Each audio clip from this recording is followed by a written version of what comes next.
Siyabonga gogo, siyabonga umuntu waseThekwini uzosilunguza ilapha la sicashe khona, ilapha la sidumisa khona uNkulunkulu. Asizi ke ngokuzethemba, asizi nangobuqhawe, kodwa siza nje ngamadoda. Sizonxusa uNkulunkulu ukuthi abe nomusa kithi, nawo lo musa size siwuthola. Siyabonga uNkulunkulu olethe ngapha namhlanje. Siyafisa sengathi angaphinda gogo aphinda phose futhi nangelinye ilanga siphinde sibe nawe. Siyadinga bazalwane lithi izwi sivuselelane. Awukwazi uthi ningayeki umkhuba wenu omuhle wokuhlangana. So siyadinga ukuthi sihlale sihlangane sivuselelane. Siyabonga kakhulu, siyabonga uNkulunkulu. Ngithatha ke leli thuba ukubonga futhi kakhulu inkonzo zabesifazane ade bekhona. Ngizibonile ukuthi ayidli amandla sehlule. Sibahlulile bafowethu, sibahlulile abanye ade bekhona. Sibahlulile ngokuhlabelela. Hayibo, nizwile? Hayibo, siyabahlula nje. Ugezelweni bafuthi. Gezelweni nje go guarantee samba sodwa.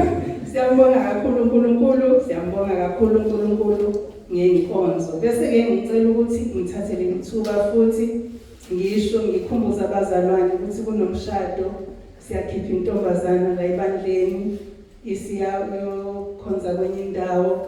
Kunomshado ipheleni kwalenyanga.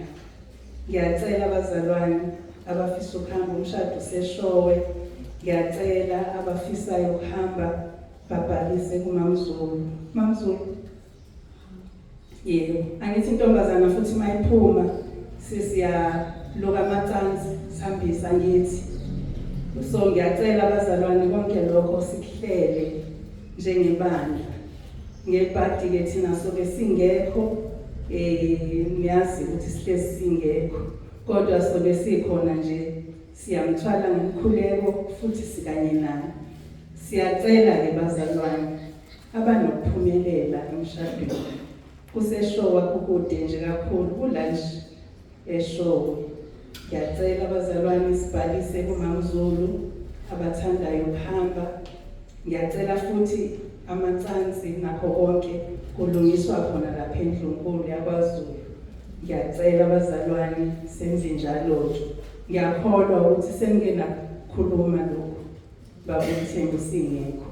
Yebo, sekugcizelela nje, siyagcizelela. Ngiyacela ekhadini ke kwakuthiwa izingane zingezi. So izingane asikhululeke nje, ungazazi ukuthi uyingane khohlwa nje. Hlala nje nethezeke, kungabi bikho zokuncinza. Kodwa umdala cha, ncinzeke impela. Ngiyacela. Bese ke kuthi ukulandela lapho Siyabonga kakhulu bazalwane umsebenzi eniwenzayo wokuhlanza la endlini yenkonzo. Ngiyacela nje uma kunento oyithola esalile ngeenkonzo uyilethe.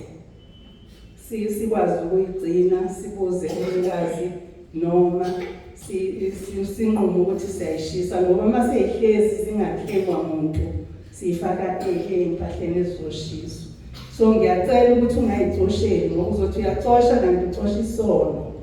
Ngcono ukuthi uxoshe nje ulethe sibeke uma ingaclaim umnikazi sizokushisa siyinkonzweni zabasha ke manje ngoDisemba. Ngicela abasha ke balunge bavive abasha. Baviva kanjani abasha? Ngishiya othisha bakaSunday School ke lokho ukuthi abasha baviva kanjani. Kuzoba kude kakhulu mangikusho. So ngiyacela phela abazalwane silungele inkonzo nabazali balungise ingane. Kuba ihlazo kabi ingane sizophoxa phakathi kwabantu. Qala ekhaya, ulungise ekhaya. Jesu Kristu inkosi.